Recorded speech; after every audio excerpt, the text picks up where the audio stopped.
Hello, everyone, and welcome to this week's podcast from February the 7th, 2022. My name is David Clark, and this week I have Ian Saunders joining me here on the podcast. And we actually see today, for the most part, indices are slightly at a positive to flat, but that has not meant that we haven't seen a lot of changes on index charts over the past week, as we've seen a lot of U.S. equities and even the sectors rebound from oversold territory. And when you take a look at the chart of the S&P 500, taking a look at that 25 point per box chart, we saw that it returned to a buy signal in the latter part of January, continued higher up to that 45.75 level before reversing down to 44.75 following the action in the latter part of last week. But we did see on Friday that a lot of indices finished in positive territory for the week. And in fact, when we look at some of that index performance, we saw many of them in positive territory. But that has allowed a lot of charts to reverse back into a column of X's with today's action, or even Friday's action. In some cases, we saw those reversals occur. So looking at like the default chart of the S&P 500, it's not quite that long-term view, but a little more shorter-term view. We have seen it reverse up into X's at 45.20, showing a potential that we could see if it rallies from here and potentially give a second consecutive buy signal at 4,600. And that would be the first time we've seen consecutive buy signals since we really closed out the year and moved into a new year, before we saw a lot of the indices trade much lower. So a lot of this positive action has, again, impacted charts notably. We've seen a lot of stocks move back to buy signals and offer potential for opportunity that we could add to some of their strong names. But that return to buy signal has also led to positive action within our indicators as well. First and foremost, we saw a lot of the major market bullish percents, such as the bullish percent for the NYSE, reverse back into a column of X's. It reversed up last week up to 40 and has actually moved up to 42%. So suggesting currently that 42% of stocks on the NYSE universe are trading on point and figure buy signals. So seeing that participation increase. And we also saw notable rallies in much more nuanced or smaller universes, such as like the indices universes for the S&P 500, as well as the Nasdaq 100. We've seen those bullish percents move back into a column of X's as well. And interestingly enough, last week, we actually saw one of the largest rises in the bullish percent for the NDX, as we saw a lot of stocks, especially within the tech sector, rebound out of heavily oversold territory.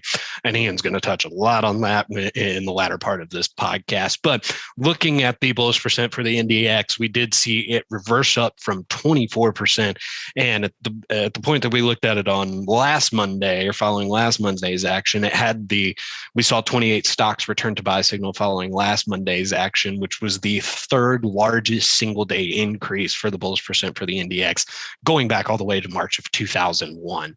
And it's notable to see that many stocks that quickly return to buy signals. And really, we've seen some follow through by many stocks coming out of that oversold territory, especially tech stocks coming out of that oversold territory and returning to buy signals, as the bullish percent for the NDX has now climbed up to 68%, which is probably one of the highest bullish percent readings we will see on the system currently. So notable that we're seeing a lot of stocks coming back into positive territory. Well, maybe not positive territory per se, but at least returning to buy signals. That's the big thing. And we're seeing that occur, but it may not necessarily mean to jump all the way back right in just yet. And that's some of what we'll touch on today. But first, well, I'll pass it on over to Ian, because I know he wants to talk a little bit about sectors and some of that sector breakdown and what we saw perform last week, as we saw U.S. equity indexes rally pretty significantly last week as well. But that was on the back of some good sector moves too, wasn't it? Yeah, absolutely, David. And I mean, like you said, we saw this improvement kind of broad-based from a broader index perspective. And we saw that from a sector perspective too. I mean, just over the past week of market action, looking at those broad State Street Spider Sector Fund ETFs, 8 out of the 11 of those broad Spider Sector funds were in positive territory over the past 7 days. We still saw 3 that post declines over the course of the past week, looking at materials, real estate, and communication services. But some pretty notable outperformance performers in there. I mean, specifically energy and financials were both up almost 5% for the broader energy XLE, and the broader financials fund ticker XLF was up almost over 3.5% there. So some pretty notable outperformance from those areas over the course of the past week, and those areas are the top ranked sectors in our Dolly relative strength sector rankings. The third ranked sector, which is technology, did see some improvement over the course of the past week. That broader Spider Sector Fund Representative XLK was up almost 1.5%, 1.4%. But that technology space has been, as we know, one of the areas that has been beaten up among the worst out of any of the areas that we've seen in domestic equities. Really, technology and consumer cyclicals have lost the most relative strength buy signals in the Dolly sector rankings over the course of 2022 thus far. But we did see some improvement from each of those areas. And I think it's important in looking at some of those to really take note of what was improving. When looking at the broader technology representative XLK, I mean, we can look at that default chart and see two consecutive sell signals falling from all-time highs, kind of breaching that support level that we got to back in October of last year. So falling from a chart level of 176 down to that position of 148 before rebounding from that oversold condition last week. Looking at the chart of XLY shown, kind of a similar picture. We saw that chart reach an all-time high of 215 back in November of last year, actually give a bearish triangle pattern at 192, falling to a low of 172 on that chart there for XLY, the Consumer Discretionary Fund. Chart showing a little bit more kind of consistent improvement recently. Really, by and large, we'll talk about more in just a sec. Looking at Amazon makes up over 20% of that fund. Massive outperformance from Amazon on the back of earnings last week, which again we'll get into here in just a sec. But has led to some improvement on that broader chart. But I mean, I really think that improvement, like David said, we're starting to see some of these names return to buy signals. We're starting to see some of these washed out areas pushing back from oversold conditions back towards the middle of their trading band.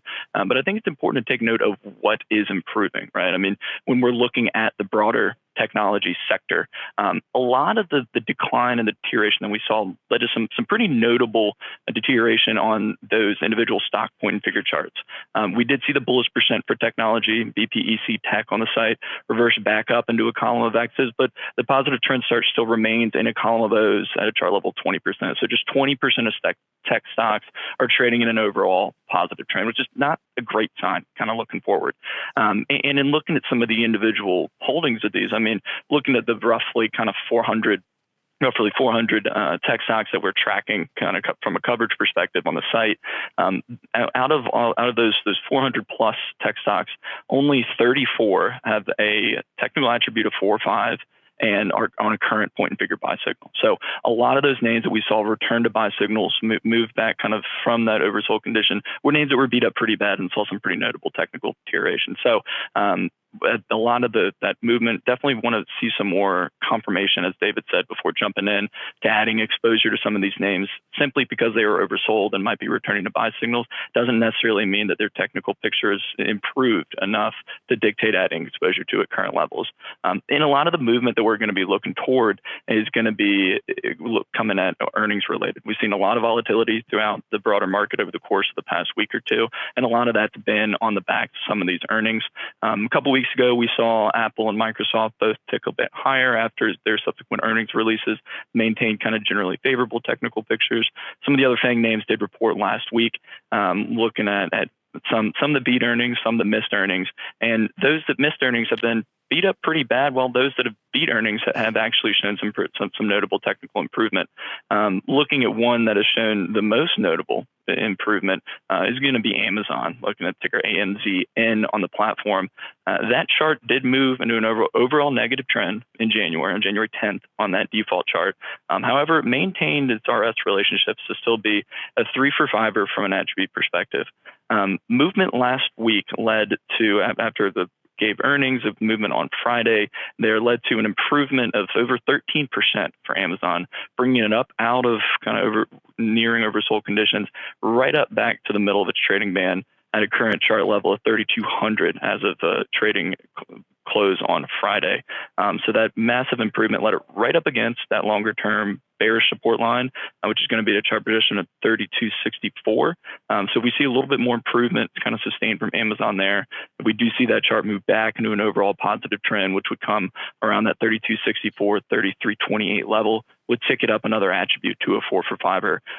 So definitely some interesting areas to keep an eye out there for as we wait to see if this massive improvement on the back of earnings, I believe it was the single largest market cap increase there for a security off of the single largest market cap decrease that we saw from Facebook, I believe the day before there, David.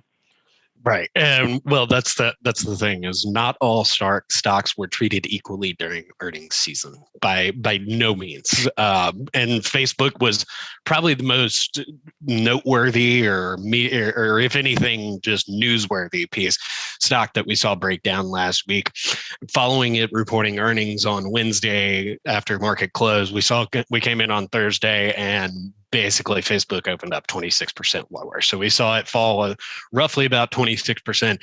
In that process, we saw it go from a 3 technical attribute rating stock all the way down to a 0 in matter of one single day. It took out its positive trend line that it had just put back in place by breaking that triple bottom there at 288, and then continued significantly lower down to, even with today's action, it printed a no at 228. So it continues to trade lower at the moment, has basically taken out all near-term support that when we look at the chart, just the default chart that we see on the site, it's taken all near-term support from 2021.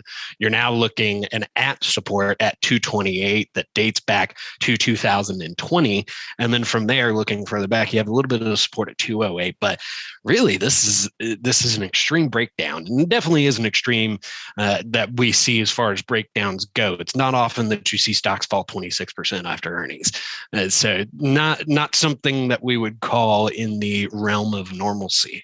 But by seeing the significant breakdown, and especially seeing on a relative basis, Facebook has fallen to give an RSL signal, market RSL signal, for the first time in more than 10 years.